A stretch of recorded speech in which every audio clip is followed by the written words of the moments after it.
ऐतिहासिक बिरहा हमें आशा ना बल्कि पूरा विश्वास बा के बिरहा के आप लोग पसंद करब। ये दुनिया में जौन मर्द होलन जौन बहादुर होलन वो एक दिन मरेलन, चाहे कुछ भी हो जाए मान सम्मान के साथ खिलवाड़ नहीं करेलन। लेकिन जौन दोगलवा होलन वो रोज मरेलन, रोज जिएलन। एक बीरस की बिरहा फरमाइश बाप लोगन के ऐतिहासिक बिरहा 4 लाइन भूमिका से कहे पल कैसे मास्टर।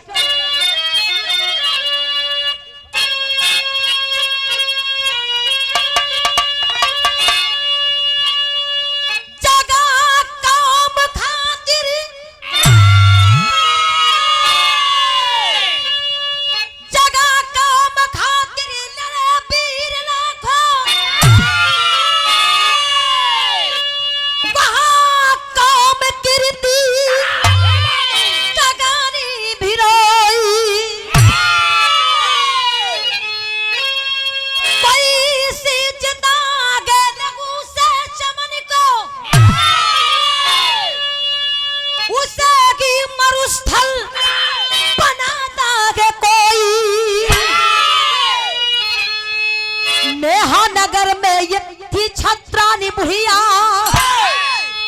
हरिवंश यदुवंश बेटे द सुंदरी, मर्यादा कायम रखे कुल के बेटे, चेताती थी बुढ़िया बेचारी नजर धर।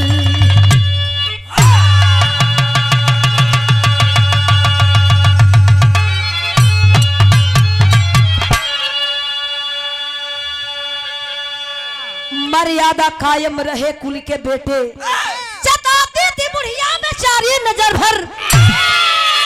इतना भैया दादा चाचा लोग बैठल बनी, हाँ धून तरस के एंजॉय करे वाले भैया लोग रहलन। असली बिरहा सुनवैया लोग बैठल बनी। तनी गौर कर जाई, बिरहा ज्यादा दूर के नहीं खे, एकदम करीब का बिरहा बा। तनी गौर कर जाई, गजल के भाव हो कैसे मास्टर।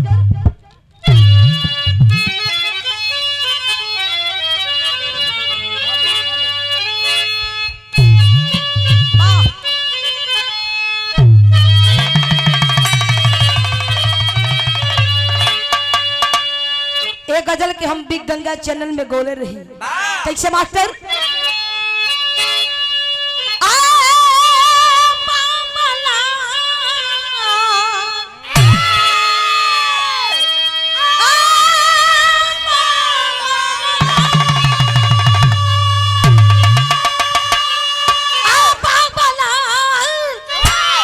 मुझे कर दे माला माल, मेरी लॉटरी निकाल, मेरी लॉटरी निकाल।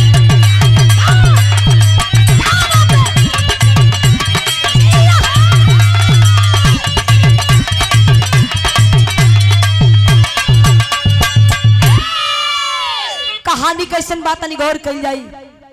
यही उत्तर प्रदेश में एक जगह बा, ओ जगह के नाम मेहनगर बा। मेहनगर में एक विधवा मतारी विधवा माई का दूग बचवा बड़न, नाम डालत हुआ का बा हरिवंश सिंह और यदुवंश सिंह। माई दोनों बचवन के अपने गोदी में लेके बैठा के और कभी के बेटा हमार लाल, हम बहुत मेहनत मजदूरी करके तू लोग के परवरिश करत बनी, लेकिन मेरी मान सम्मान पर दागी मत लग दी है बेटा। माई अपने दूध के कसम देती है कैसे। ओ गाना गरी, ओ गाना गरी, अरे वो गाना गरी जी कभी भूलना तू भरी, बेटा दूध वाला कर्ज, बेटा दूध वाला कर्ज।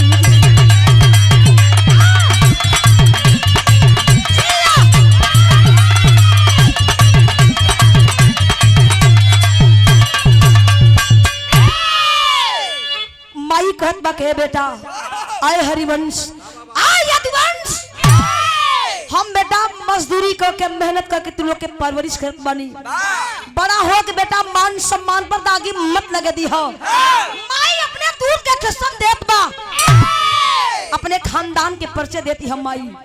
जौहरी कहे पे जौहरी के स्वर्गीय रामदेव गुरुजी बुल्लू गुरुजी गाँव है।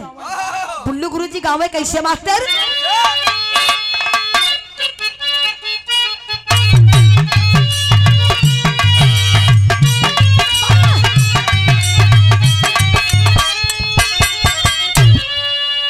माई कहत बा यह हसान गीत को गाए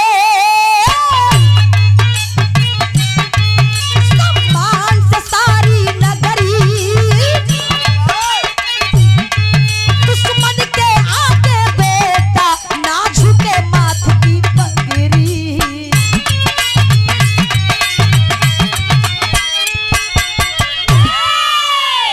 समैया बीतल त भइल का, धीरे धीरे दोनों की आई मदमस्त जवानी, हरिवंश सिंह की चर्चा वीरता की बही कहानी।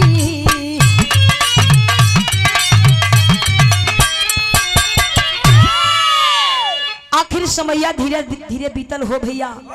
माई का बड़का लड़का जेकर नाम हरिवंश सिंह बतावल गई। हरिवंश सिंह का वीरता का परिचय लहरे लागल, ललकार हो गई। यहाँ से लेकर के दिल्ली तक दिल्ली के मुगल शासक जेकर नाम औरंगजेब बा। पहले ने का कहे के पड़ल, औरंगजेब दिल्ली से नगर में आया, हरिवंश सिंह के आगे दोस्ती का हाथ बढ़ाया।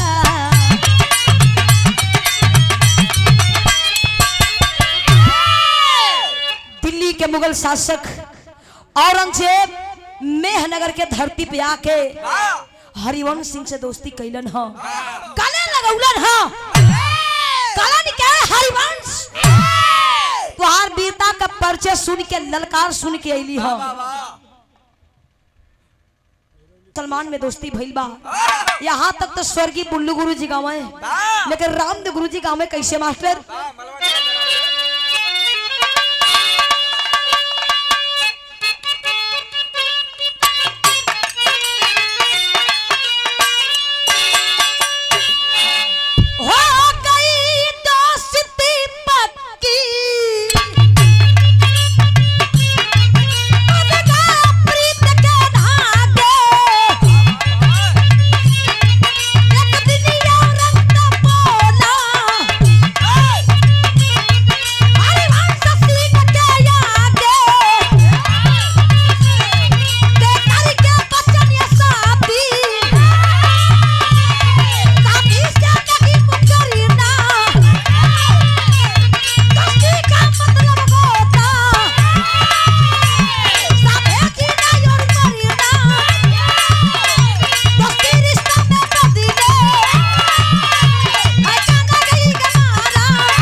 हरिवंश सिंह से आखिर औरंगजेब दोस्ती कैलन हो।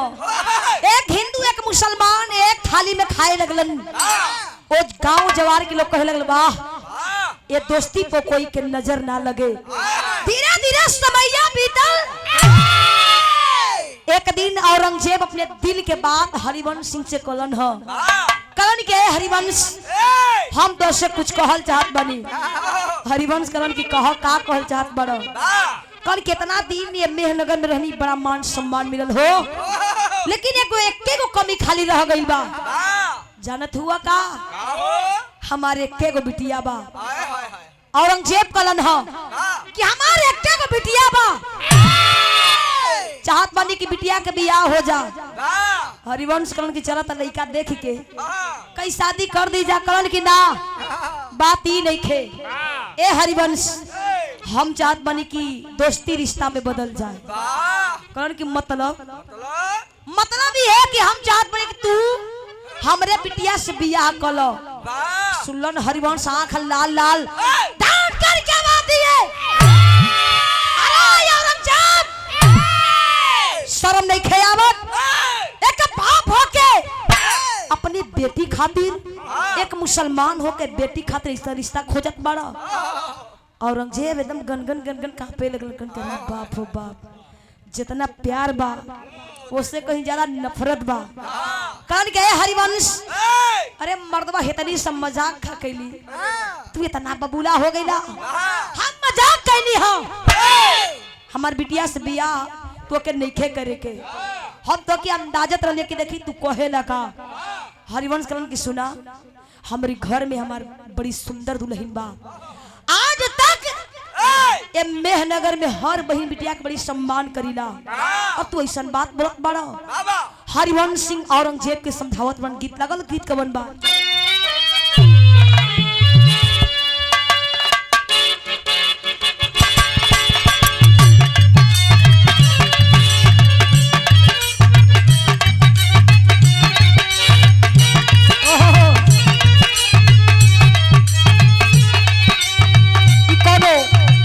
मेहरारू अपने मर्द से कहत हिया, कलश काहे उजा जाला ढेर ऐठा मत।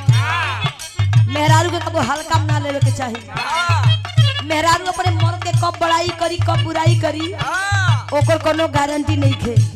मेहरारू कहत हिया का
औरंगजेब से कलन कलन की ए औरंगजेब आज तो मजाक करे लेकिन भुला के ऐसा मजाक करी हम मत। कलन का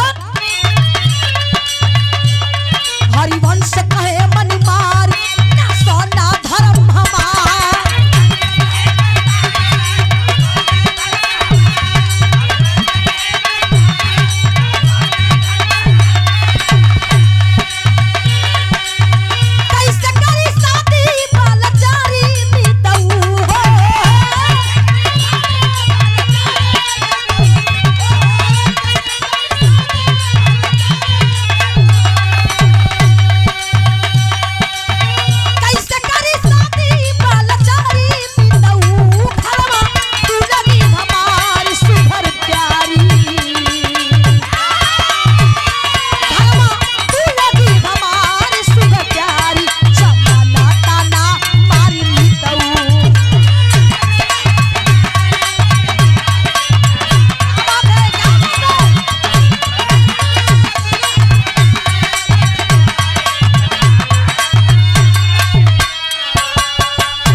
हरिवंश समझौलन बुझौलन ह। औरंगजेब कहन कि ठीक है भैया ऐसा मजाक कबो ना करब। फिर से कैसो कैसो एक भैलन ह, समय बीतल ह। जब औरंगजेब दिल्ली जाए लगलन ह, आंख में आंसू बा दोनों दोस्त के। हरिवंश सिंह का औरंगजेब के आंख में आंसू बा। जब जुदा होके लगलन औरंगजेब बन का हो हरिवंश अरे मीत अब जात बानी शायद कहीं आईब कि ना आईब, लेकिन हम तो कहत बनी महाराज घर ही न रहबा, चलता दिल्ली घूम लेता तोरे जीवान मन हो जाई।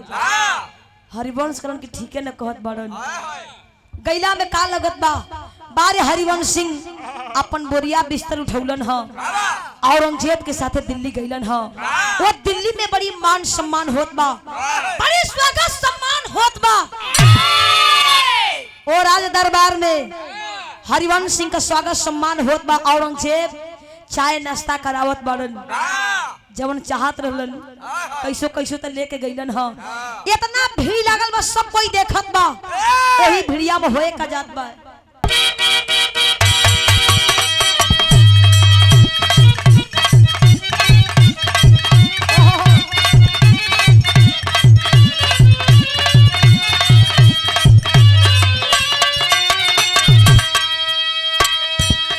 कोनो सहेली अपने सहेली से दूगो सहेली दूगो लड़की आपस में बतियावत है। उन लड़कियां कहत अपने सखी से का नैहर से जब ससुरा गईलू,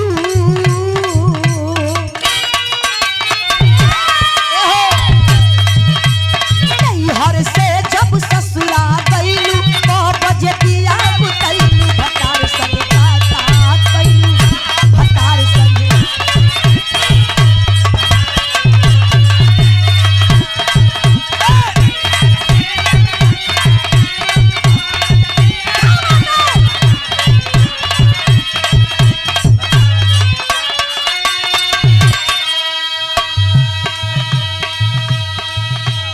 हरिवंश बैठल बाड़न, सब कोई घेर के बैठल बा, चाय नाश्ता लोग करत बा।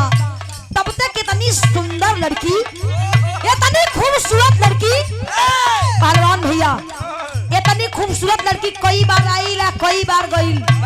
हम कहिला कि कितनो सनगर कितनो पनिगर मरद रही, कही कि बगलिया वाली के ना देखो, एकदम कतई ना देखो।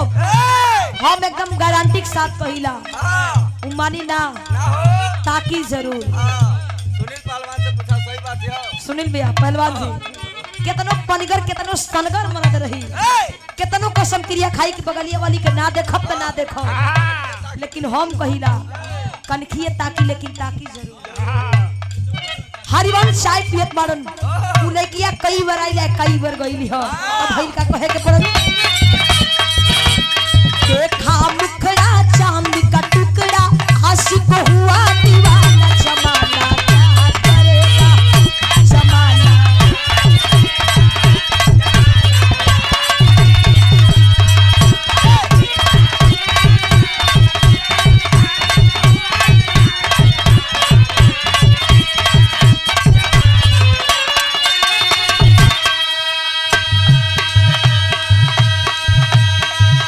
जवन हरिवंश बड़ी मान सम्मान के ख्याल करत रहलन, उहे हरिवंश लइकिया के देखी कलन करी बाप हो बाप, ऐसनो चीज धरती पर भई बा का। हरिवंश सब ओकरी पीछे पीछे पीछे पीछे लगलन घूमे। औरंगजेब से कलन कहो ए मर्दबा ए हरि और के औरंगजेब ई लइकिया कतनी परसे बतावा ना ई के ह। औरंगजेब कल की है ना हमार बिटिया हो, यही से कली ना के बियाह कला।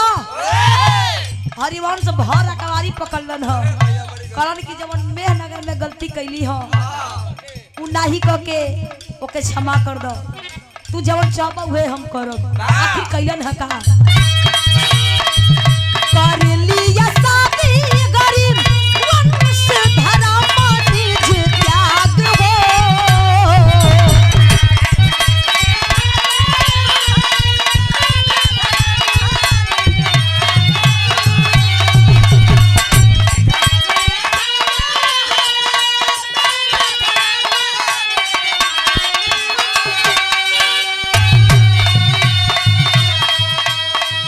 धीरे धीरे तिलक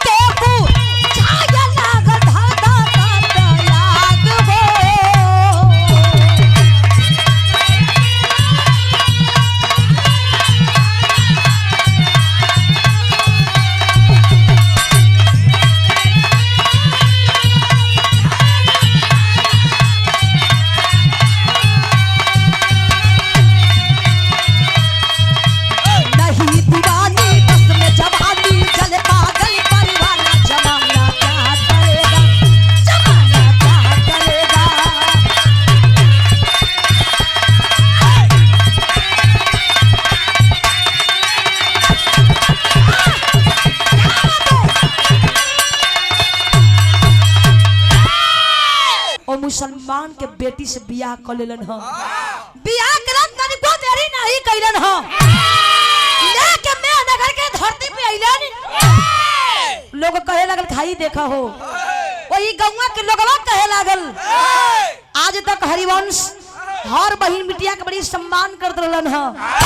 पता न कौने मेहरारू हाथ पकड़ के लेके घरवा में जात बाड़न। उनका मेहरारू जवन पहली के मेहरारू रहे, देखलस दुआरी पर खड़ी बिया, एकदम आंख गुस्सा में लाल लाल बा। कलश का हो, घर में जइहा, हमार बात सुना। ई के लेके आइल हवा? हरिवंश करण की सुन, बियाह कैली हो, ई हमार मेहरारू हुआ। डांट का बात देलस, कलश शर्म ना आइल। तू ही ने कहत रहला कि माई दूध की कसम दे के गइल बा। कैसन मरद बड़ा लाज ना आई तू के? तू अपने वीरता पर बड़ी घमंड करत रहा ना, तो के हेतनी सागर लाज होइल होत ना, कैसन काम ना कैले होता। वो वीरांगना ललकारत है टेरी के भाव कैसे मास्टर?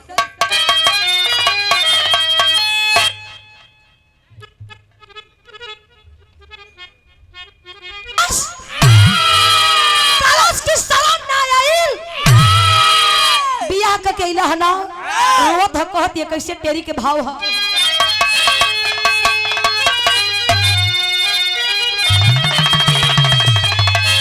अरे छत्रानी बोली करके ये गर्जना, छत्रानी बोली करके ये गर्जना, पानी के बीच पत्थर ना होगा, पानी को पानी को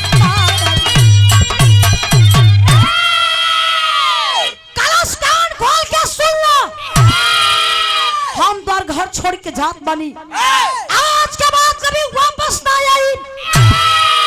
यही के लेके रही हा, कसम खलस कलश की जा, आज के बाद लौट के ना आई। गइल तो ठीक हो भैया, न ससुरा में रहल न नैहर में गइल, आखिर गइल तो गइल कहा। गीत लगल सोगे रामदेव गुरु जी का गीत बा, कैसे मास्टर?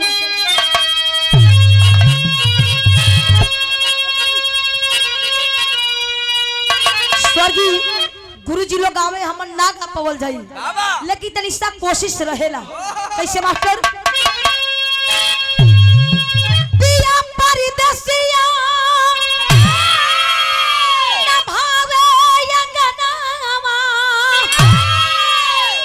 अरे बिरगी बनली बासे चारिया रे तोरी, उड़ी उड़ी जाहले या चरिया।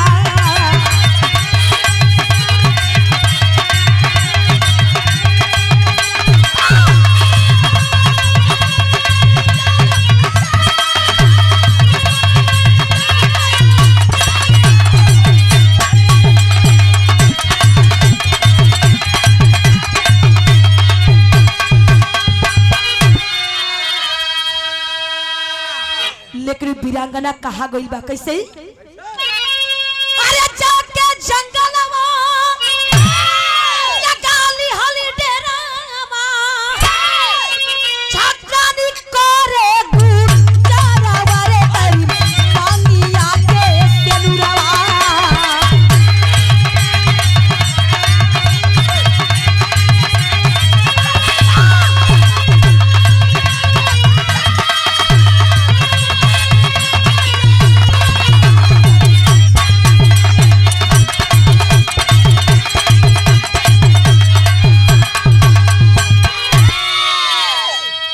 छत्री घराने की वीरांगना एक जंगल में जाके डेरा डाल देली हो। कली के जब मर जाई कहीं ना जाई, कौन मुंह दिखाई हम नैहर में और ससुरा में। बड़ी मान सम्मान रहे ना, हमारी मान सम्मान के साथ बड़ी अत्याचार बड़ी अन्याय भइल।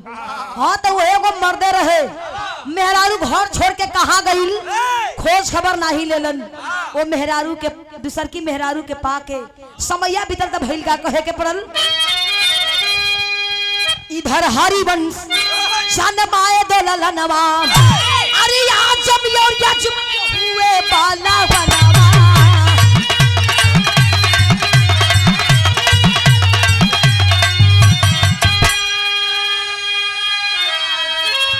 हिंदू नर नारी पत्थर जुर्म भारी, अरे बुढ़िया मतारी के पास चारवर करी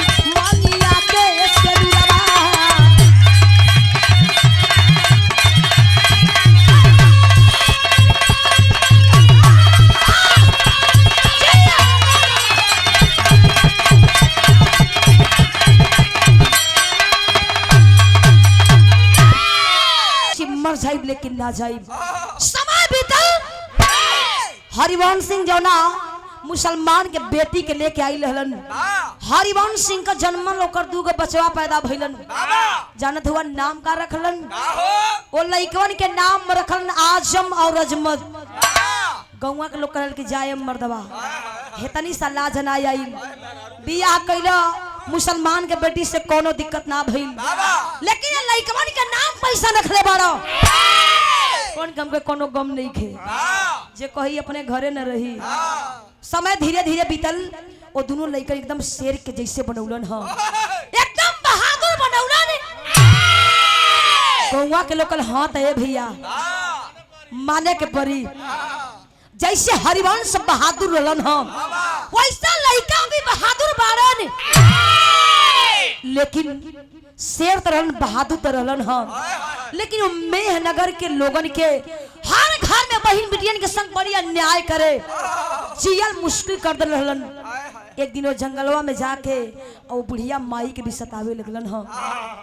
कोनो माई के अचरवा पकड़ के खींचत बा, कोनो हथवा पकड़ के खींचत बा।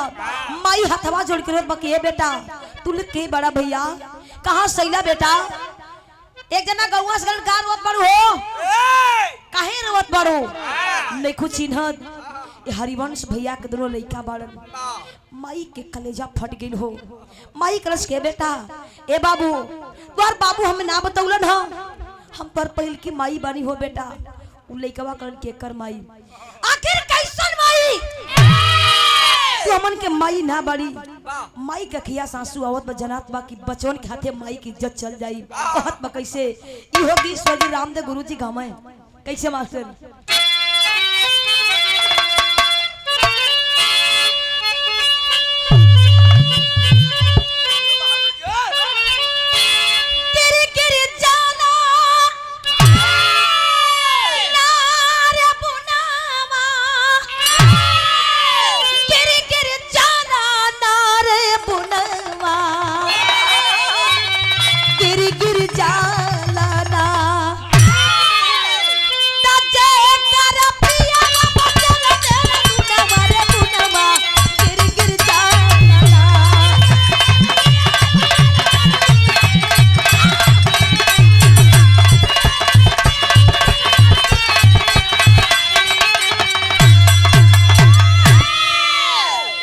माही रोहत बा, हाथवा जोड़ के लइकवन से कहत बा कैसे।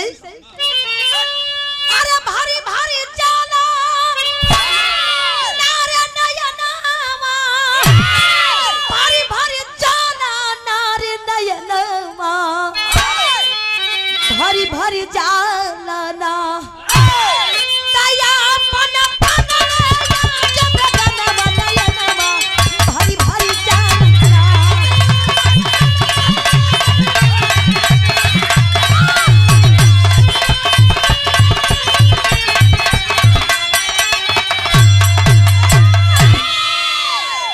माई बहुत मनावे के कोशिश कैलस हिया, माई से जब बर्दाश्त ना भइल खींच के एक छापा मल्लस।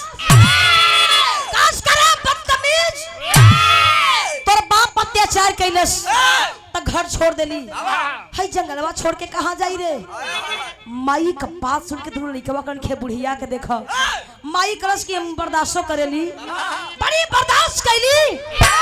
सुना हमके हल्का में बड़ा लोगन बर्दाश्त के लिए कर मतलब ही ना होला। वही जंगलवा में जौन भैया बतौलन हम माई कलश के भैया एगो राखी लिया दो, एगो पत्र लिख दो, जहां शहद बनी भैया वहीजा भेजवा दो। माई बहुत जल्दी में पत्र लिखवा के और राखी या पत्र कहाँ भेजले बा, मराठा कुल के शासक छत्रपति शिवाजी महाराज। कबो अन्याय के बर्दाश्त ना करे, कबो बर्दाश्त ना करे। एगो बहन के खबर एगो भाई के पास गई तो कहे ना आग लग जाई हो। माई के खबर गई तो भाई क्या कहे के पड़ल।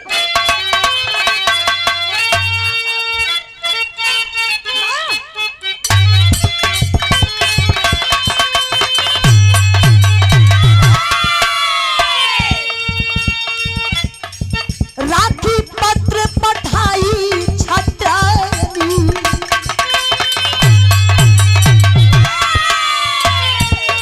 राखी पत्र पठाई छत्रानी, बहिनिया हो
आके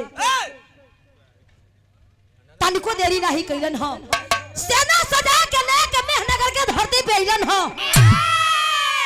आके वो जंगलवा से बुढ़िया माई के बुलौलन ह आज मेहनगर के धरती पे आके ओ बुढ़िया माई का जंगलवा से बुलौलन ह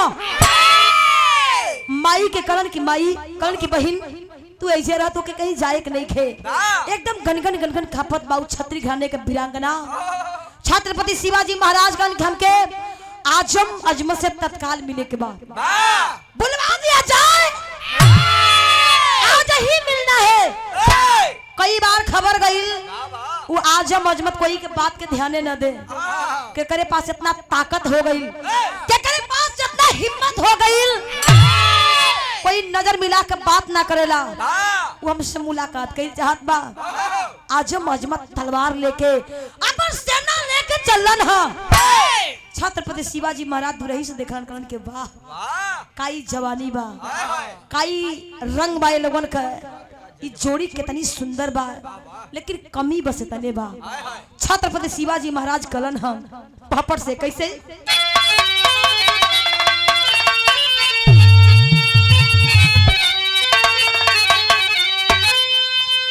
क्रोधित शिवाजी रूप किया विकराल काल भी रोकी ना लहू शरण मंडल हो जाई लाल काल भी रोकी ना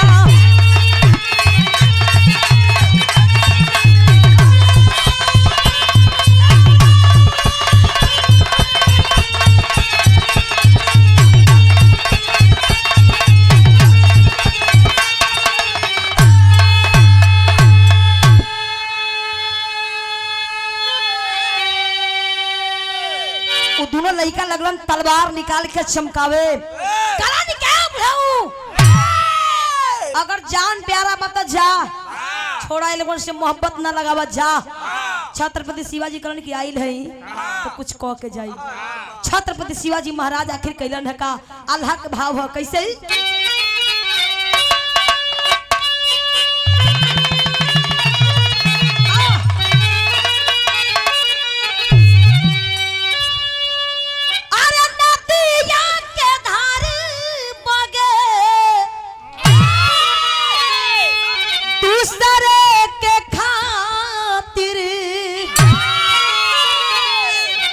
दूसरे के खातिर फरे आमावा के डाल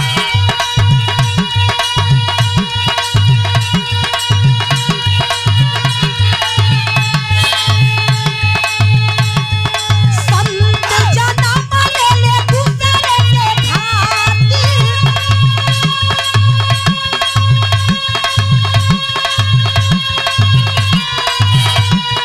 दूसरे के खातिर लाड़े पीर परिदान छत्रारी बगिया बदे शिवा सयनिया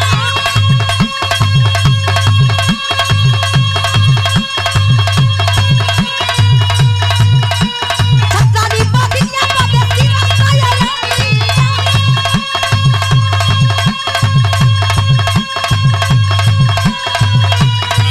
लाड़े माई दुर्गा के कई गचयकार काटी काटी काला तकीरे हो मरदानी के काटी काटी काला तकीरे हो मरदानी के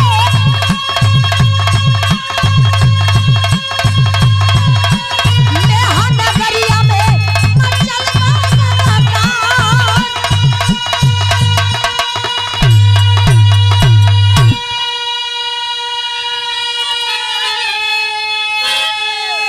छत्रपति शिवाजी महाराज और लइकवन के जब देखलन ना गुस्सा निकलन तलवार माई दुर्गा के जय जयकार लगा के आजम अजमत के दौड़ा लेलन ह हाकार मच गई लोग इधर उधर भागे लागल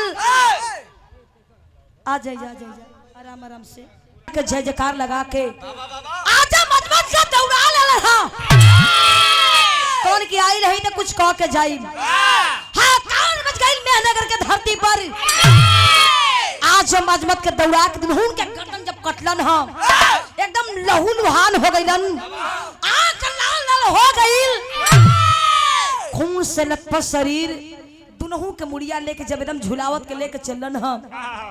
गौवा के लोगवा कहे लागल, गौवा के लोग कहे लागल वाह वाह रे बहिन, लोग कहे लागल कि तू बधाई के पात्र बाड़ू, धन्य बाड़ू तू कि बहुत बड़ा उपकार कैलू। उ छत्री घराने के वीरांगना देख एकदम रोवत बगन कर गर्दन कापत बकरस की भैया हमें दुनहुन के समझावे खातिर बोलौले रहली हो, जान से मारी के ना बुलौनी भैया, लेकिन कहल जाला कि अन्याय सहल भी एगो पाप होला, बहुत बर्दाश्त कैली जा। ये मेहनगर के लोग हर घर के बिटिया घर से बाहर निकल के अली है कि आज हमन के आजाद हो गई जा। छत्रपति शिवाजी महाराज वो गांव वाले के बात सुन के कहलन कि देख बहन जात बने, आजम अजमत बड़ी जिद्दी रहलन ह, इन्हन के कुछ निशानी रहे के चाहिए। पूरा बिरहा के निचोड़ एक खड़ी में कवि जी लिखलन ह, आजम अजमत निशानी रह का गइल। खड़ी के भाव कैसे मास्टर,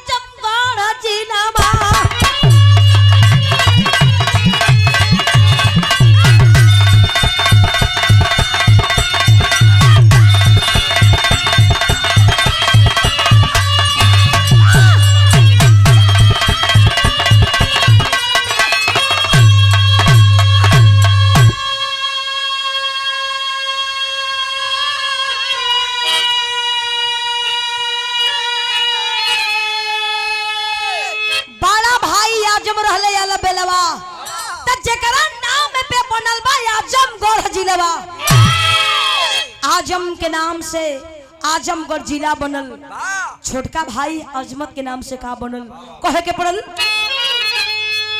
आजमत के नाम से बनल एक शहरिया, आज करा के अजमतगढ़ जाने नर नरिया। आजम के नाम से आजमगढ़ जिला बनल, अजमत के नाम से यही आजमगढ़ शहर में जियनपुर के बगल में अजमतगढ़ शहर बनल बा। कहे पर कैसे टूट गया दोनों भाइयों के किलवा, जेकर नाम पर बनल बा आजमगढ़ जिला।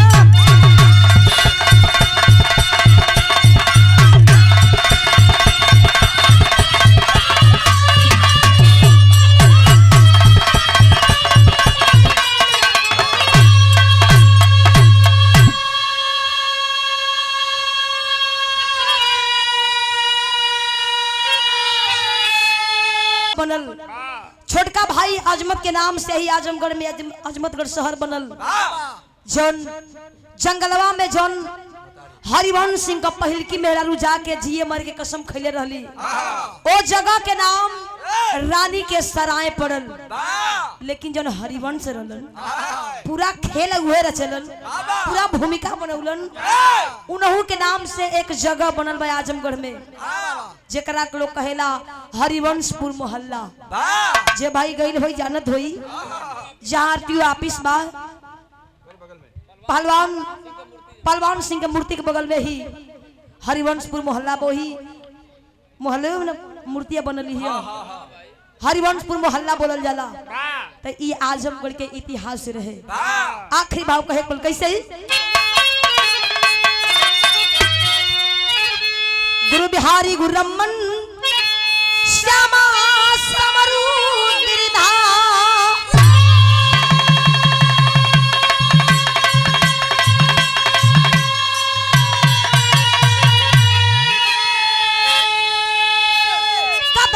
कभी राम